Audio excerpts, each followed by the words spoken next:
Now, the 1990s grunge movement was a really big cultural movement for Generation X. Anti-capitalist, anti-consumer, anti-1980s, basically. Their big thing is they didn't want to be associated with the baby boomers. The grunge makeup look was considered to be androgynous. People would darken their eyes by applying coal black pencil all the way around and smudging it with their fingers, sometimes applying Vaseline for a more lived-in look.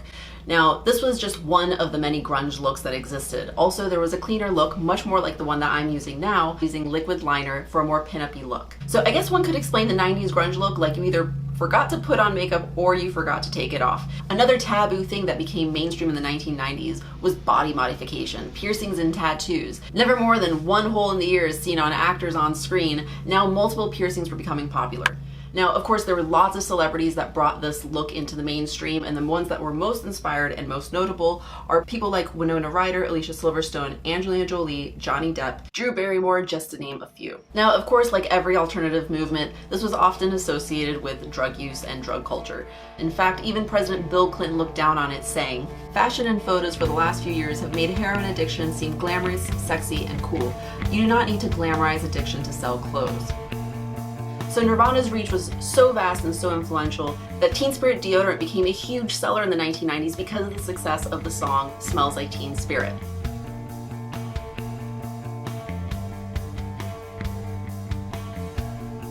First, go ahead and clean and prep your skin. Then go in with your foundation. I'm using the Tarte Amazonian Clay Full Coverage Foundation in Light Neutral, SPF 15.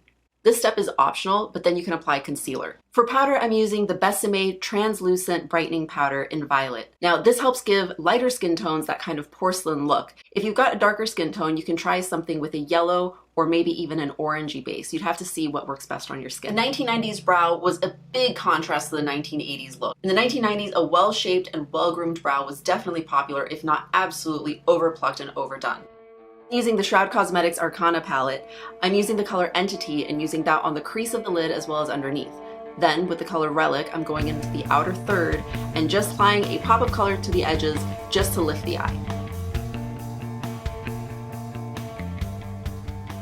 Here I'm applying the NYX Matte Liquid Liner. Make sure that you clean off the edge before you start, otherwise you'll get a big gloop.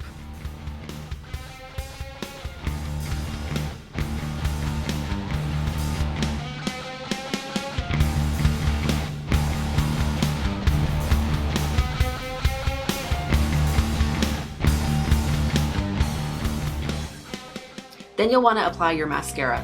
I'm using the Tarte Big Ego. Now, a notable name in the 1990s makeup world is Bobbi Brown.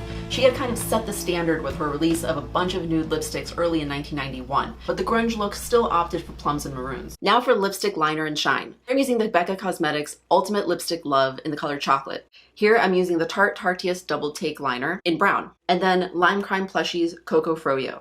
Then, as a last and totally optional step, you can apply lashes. Here I've applied just a half set, just to the outer edges, and then I took individuals, or if you have little scraps of lashes, if you ever cut off the tip if they're too long, you can use them to fill in the blanks if you have gaps in your eyelashes.